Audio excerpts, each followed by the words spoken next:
네, 앞으로도 이 시간의 거래 좀 특징적 움직임 보이는 종목에 대해서는 계속해서 좀 권지연 아나운서가 전달을 해드릴 테니까 눈여겨보시기 바랍니다.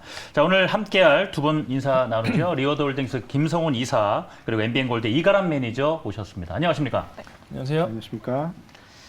네, 저희 그리고 시청자분들을 위한 이벤트 저희 매일매일 진행되고 있습니다. 참여 방법 알려드리도록 할게요. 저희 방송 화면 인증샷을 문자 메시지 샵 2034로 보내주시면 되는데요. 저희 TV 방송 화면 인증샷을 보내주시면 정말 알찬 선물 보내드리고 있습니다. 오늘은 어떤 선물 준비되어 있을까요? 헤어 케어 세트하고요. 네. 그리고 다이어트 보조제 보내드리도록 하겠습니다. 자, 그럼 본격적으로 이슈를 더하다 시작해보겠습니다. 세 가지 이슈가 있다고 말씀을 드렸는데 첫 번째 이슈부터 다시 한번 공개하겠습니다. 자, 정부가 빗물 터널 건설에만 6천억 원을 투입하기로 했습니다. 시간에 강세 보인 종목들에 대한 이야기 나눠보죠.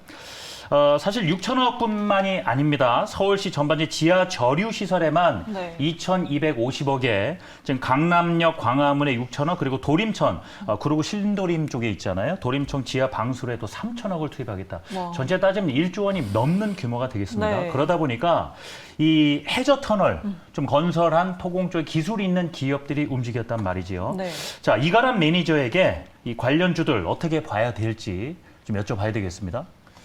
저는 그냥 이게 처음 난 이슈거리는 아니거든요. 예. 네. 지난번에 한번 이슈가 나타났었기 때문에 그때 한번 갭상승했다가 다 밀려 내려온 상태에 있습니다. 그래서 이번에 만약에 지금 시간의 강세가 나타났으니까 내일 아마 시작가 자체가 갭상승을 해서 나타날 텐데 제가 봤을 때는 이 종목들은 결국 테마성 종목들이 많기 때문에 이번에 지난번에 만약에 들어갔다가 지금 손실 보고 있다 하시는 분들은 빠져나오기 좋은 기회로 보는 게 좋지 않을까 이렇게 말씀드리겠습니다. 네, 사실 지난번에 오세훈 서울시장이 빗물터널 이야기를 나눴을 때 또 이런 종목들이 굉장히 급등하는 흐름 보여줬었는데 오히려 차익 실현할 수 있는 기회이다라고 이렇게 보시는 건 거죠? 차익 실현이라기보다는 네. 대부분이 아마 손실 중에 갖고 있을 거예요. 네. 그렇기 때문에 오늘 산 사람이지 아닌 이상 거의 손실 거거든요. 네. 네. 그렇기 때문에 차익 실현이라기보다 그냥 빠져나올 수 있는 그냥 기회다라고 저는 보고 있습니다. 그래서 기사 내용 자세히 보시면은 당장이라기보다는 내년에 이제 설계를 시작해서 뭐 네. 2025년, 27년 이야기가 나오고 있거든요.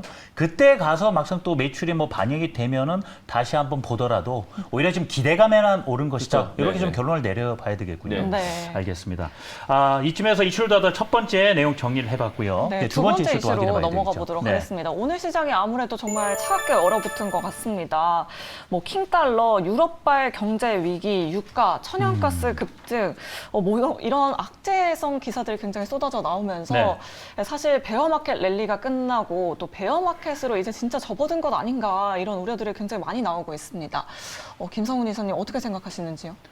일단은 우리 시장이 저점 대비해서 약 15에서 16% 정도 지수로 놓고 봤을 때 상승을 했고요. 그리고 나서 오늘까지 놓고 봤을 때는 고점 대비 약 7에서 8% 정도 하락이 나왔습니다. 결국 올랐던 부분에 대해서 절반 정도 내어준 상황인데 일단 표면적인 이유를 말씀을 드리게 되면은 이번 주죠. 잭슨홀 미팅이 예정이 되어 있습니다. 파월 연준 의장의 연설이 항상 예정이 되어 있는데 여기서 매파적인 발언이 나올 것이다라는 우려감이 좀 작용을 하는 것 같고요. 그러다 보니까 9월 말에 있을 FOMC에서 0.5% 인상이 아닌 0.75% 금리가 또 한 번 또 자이언트 스텝으로 올라갈 것이다라는 우려감이 전반적으로 시장에 녹아들고 있는 상황입니다. 근데 그런 상황에서도 또 천연가스가 또 갑자기 튀어오르고 있습니다. 물론 어제 오늘의 일은 아닌데요. 푸틴 대통령이 천연가스를 한 번 더 잠궈버리는 일이 나오면서 독일 내의 물가 지수가 폭등을 하고 있고요. 아마 여러분들도 독일과 관련된 어떤 물가, 전기세 관련된 뉴스들을 아마 접해보셨을 것 같습니다. 전기세가 뭐 50%가 급등을 하나, 뭐 100% 올라가는 어떤 그런 흐름들이 나오면서 오늘 우리 시장 내에서 그와 또 반대대로 수혜를 받는 종목과 업종들이 올라가는 그런 모습도 발견이 되어 있는데요. 결국 이 모든 것이 유로와 약세로 연결이 되고 유로와 약세는 달러 강세다 보니까 결국은 원화 약세로 귀결이 되고 있는 상황입니다. 여기서 그치지 않습니다. 전에도 한번 말씀을 드린 적이 있죠. 무역 수지가 또 한 번 8월 달에 적자를 기록을 할 것으로 보여지고 있습니다. 이게 유가가 떨어지고 있음에도 불구하고 무역 수지가 또 적자다. 내용을 들여다보니까 대중국 무역 수지가 상당히 좋지 않은 모양이 나오고 있습니다. 결국은 어떤 이런저런 뭐 말씀드렸던 내용들이 다 그러니까 섞어지면서 이제 지수가 어느 정도 올랐던 부분에서 차익실현의 비밀로 이제 작용을 하고 있다라고 말씀을 드리겠습니다. 다만 그렇지만 현재 구간에서 여러분들이 뭐 주식을 다 팔고 지금이라 도망가야 되냐? 그것은 아니죠. 네. 결국은 6월에 우리가 확인을 했었던 저점을 이미 눈으로 확인을 하고 있고요. 무엇보다 아시아 시장 내에서 한국 시장의 경우에는 밸류에이션이 너무나 쌉니다. 뭐 하다못해 IT 섹터만 놓고 보더라도 퍼 4, 5에 해당하는 종목들이 수두룩한 상황이기 때문에 지금 상황에서 여러분들이 좀 짜증은 나시겠지만 이 구간을 오히려 역으로 이용해서 한번 매수의 기회로 삼아보시는 것도 나쁘지 않을 것 같습니다. 더 아래쪽으로 하방 압력에 대해서는 추가로 큰 걱정은 하지 않아도 좋을 것이다. 네. 지금 손절하거나 하면 오히려 좀 후회할 수 있다. 맞습니다. 네, 알겠습니다. 네, 이가람 매니저님은 네. 어떻게 오늘 시장 바라보셨나요? 사실 오늘 같은 경우는 그 포트에 따라서 체감도가 달랐을 것 같거든요. 네. 그래서 뭐 포트가 아무래도 최근에 주도주 종목들 위주로 뭔가 당겨져 있다면 그런 종목들 많이 갖고 계신 분들은 시장 지수하고 상관없이 굉장히 오늘 강했다라고 느꼈을 것 같고. 그러니까요. 네. 저희 지금 네. 유튜브 채팅창에서도 롯데님께서 뭐 조선 원전주 보유하신 분만 좋았어요라고 이렇게 댓글 남겨주셨어요. 네, 맞아요. 모두 다 그래서 끄덕끄덕 맞습니다. 하시는 것 그래서 같은데. 보통 이제 IT하고 2차 전지가 많았던 분들은 네. 시장 약세라는 거를 아마 체감했을 텐데 그렇지 않았던 분들 같은 경우는 사실 오늘이 왜 약세인지 모를 만큼의 네. 장세였거든요. 그만큼 지금 뭔가 한쪽으로 쏠려져 가고 있다는 얘기가 되는 건데 그동안은 뭐 태조 이방원이라고 해서 네. 5가지가 있었잖아요. 근데 오늘은 이제 2자가 빠졌습니다. 네. 2가 빠져가지고 이제 태조 방원 정도가 4가지 정도가 올라갔다라고 네. 보여지는데 일단 여러 가지 이슈가 있을 것 같아요. 그동안 달러 인덱스 자체가 너무 많이 올라가고 있고 근데 이런 것들이 결국 제가 봤을 때는 지금 달러 인덱스가 올라가고 있는 요인 중에 여러 가지 요인이 있겠지만 FOMC에서도 조금 설명하신 거대로 금리 인상이 조금 더 강하게 할 것이다 이런 멘트도 있지만 유로화가 전 조금 더 영향을 주고 있다라고 보고 있거든요. 네. 그건 유로화가 지금 달러 인덱스를 구성하는 요소 중에서 유로화가 한 50% 정도 가지고 있기 때문에 이거 외에도 파운드화도 포함이 되어져 있어서 유로화가 지금 계속 올라가고 내려가고 있는 상태에 있다 보니까 반대에 있는 달러 인덱스가 계속 올라가고 있고 이런 상태에서 이제 나중에 뭐가 문제가 되냐면 마이크로소프트 같은 경우도 얘기를 해줬는데 지금 유럽 쪽으로 많이 수출하고 있는 미국 기업들이 영업이익이 좀 깎일 것 같다. 그래서 이번에 실적 가이던스도 내려갔단 말이죠. 이런 걸 봤을 때 달러 인덱스가 계속 올라가고 있는 이런 현상들은 나중에는 봤을 때 미국 내에서도 안 좋은 현상이 나타날 거기 때문에 결국 이런 것들이 나중에 하반기에 좀 문제가 될 수 있는 상황이지 않을까. 그래서 뭔가 지수는 결국 뭐 하방 안정성은 보이지 않을까라고 생각은 들지만 당분간은 환율 쪽, 그 다음에 유럽에 대한 유로화, 천연가스 추이들 이런 것들은 좀 잘 지켜봐야 될 필요는 있을 것 같습니다. 알겠습니다. 자, 그럼 바로 이어서 또 다른 이슈 확인해 봐야 되겠죠? 자막 확인해 보실까요? 자, 항공주는 울상인 반면에 방산주는 방금 웃고 있는 상황입니다. 요즘 잘 나가는 섹터는 무엇일까? 개별 종목 투자하시는 분들도 있겠지만 좀 섹터 쪽으로 잘 나가는데 좀 종목 고루고루 담아놓으신 분들도 있거든요. 자, 김성훈 이사님, 요즘 섹터 쪽을 고른다라면은 어떤 쪽을 선택하시겠습니까? 예. 다 아시겠지만 네. 태조 이방원이라는 단어를 여러분들 들어보셨을 것 같습니다. 네. 오늘은 태풍 조방원이었죠.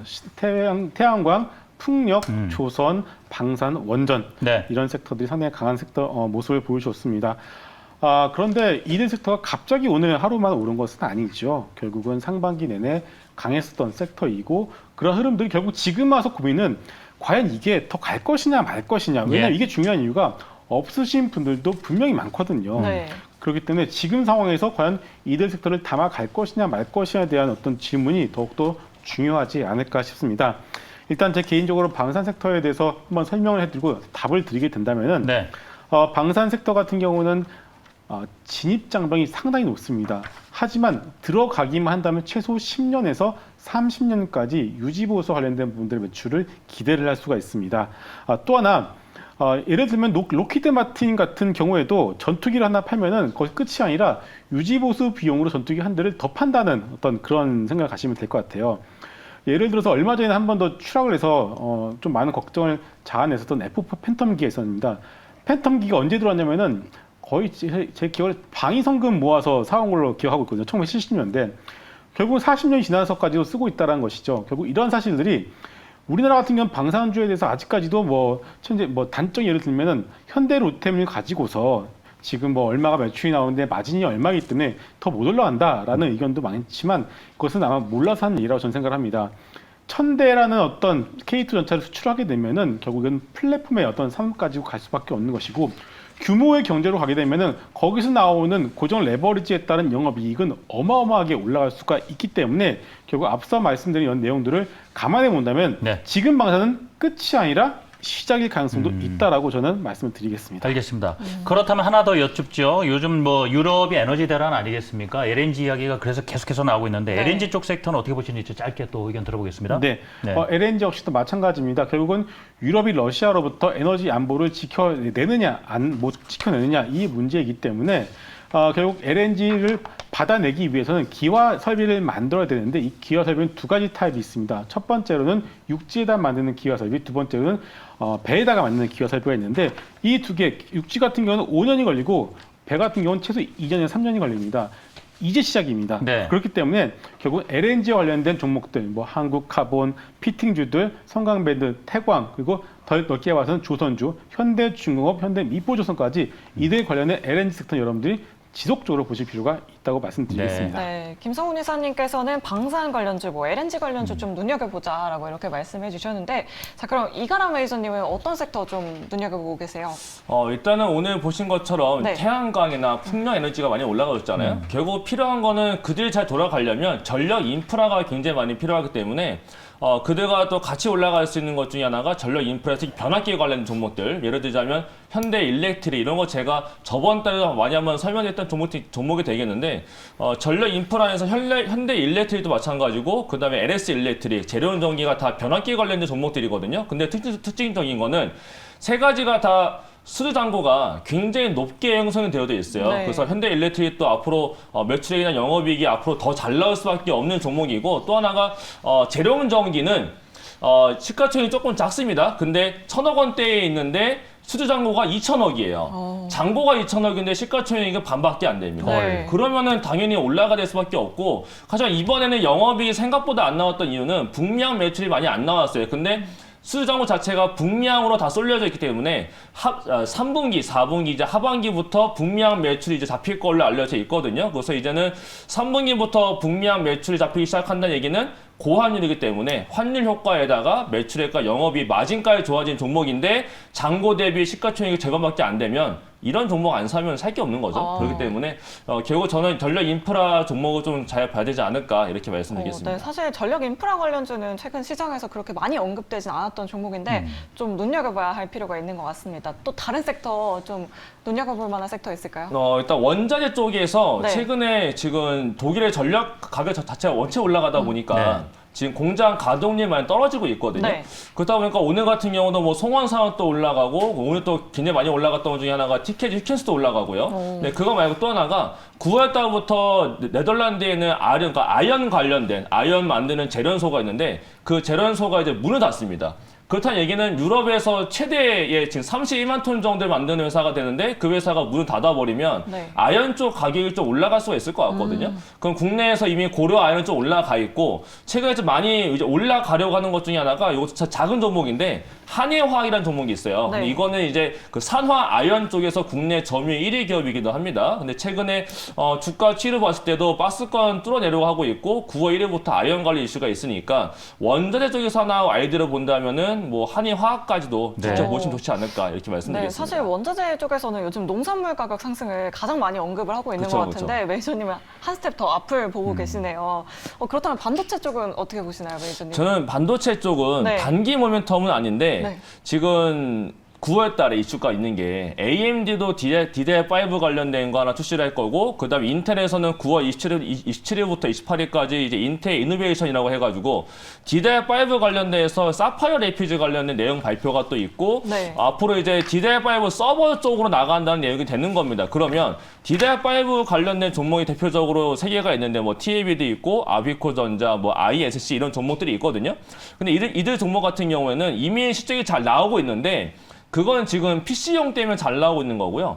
이제 서버용 쪽까지 들어가게 되면 서버용은 개인 PC하고 다르게 서버용은 D램에 굉장히 민감하거든요. 그래서 속도 차이가 DDR4하고 DDR5가 엄청나게 차이가 날 겁니다. 그러면 서버용 쪽은 교체 수요가 그만큼 이미 깔려지면서 맞는 거라는 얘기가 되기 때문에 DDR5 전문업들은 3, 4분기와 내년 1, 2분기까지는 실적이 잘 나올 거라서 네. 반도체 안에서 가장 빠르게 올라갈 수 있으니까 DDR5 관련 종목들은 조금 중기 모멘텀으로 보시면 좋을 것 같습니다. 자, 전략 인프라, 원자재, 또 DDR5 관련돼서 주목해 볼 만한 종목들 말씀 주셨습니다. 네. 자, 이제 오늘 시장에서 좀 눈길 가는 움직임 보인 종목들, 특징주 5종목을 저희가 선택을 했는데 권재현 아나운서가 자리를 옮겨서 자세히 살펴봐 드리겠습니다.